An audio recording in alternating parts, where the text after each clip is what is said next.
Delavnica se je odvijala vsako sredo skozi vse poletje. Letos se je udeležilo okrog 50 otrok, ki so tako med počitnicami preživeli kar nekaj glasbeno obarvanih ur. Na delavnici se prijavljajo otroci, ki imajo nekje zaključeni prvi, drugi, tretji in več razredov glasbene šole. Osvojeno znanje, ki so ga čez leto se naučili, ga sedaj obnovijo, se naučijo tudi nekaj novega. Prvi dan smo se začeli učiti 2 pesmici, potlej smo se jih pa začeli učiti meraj več.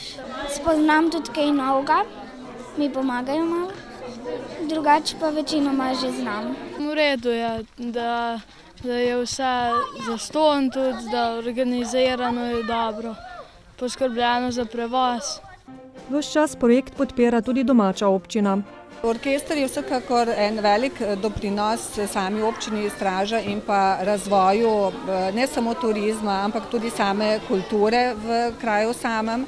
Z udeleženci glasbenih uric so vadili tako posamično kot skupinsko, napredek od prve do zadnje ure pa je velik.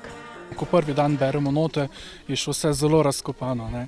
Se točno vidi, nekateri pridejo praktično iz prvega razreda, dobijo prvič neko izkušnjo, igranje v orkestru in potem do koncerta se že navadijo, se že nekako upeljajo v to, v igranje v orkestru.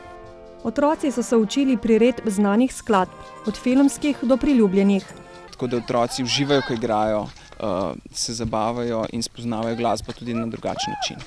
Česa so se naučili, bodo predstavili na zaključnem koncertu, ki bo jutri v Straškem kulturnem domu.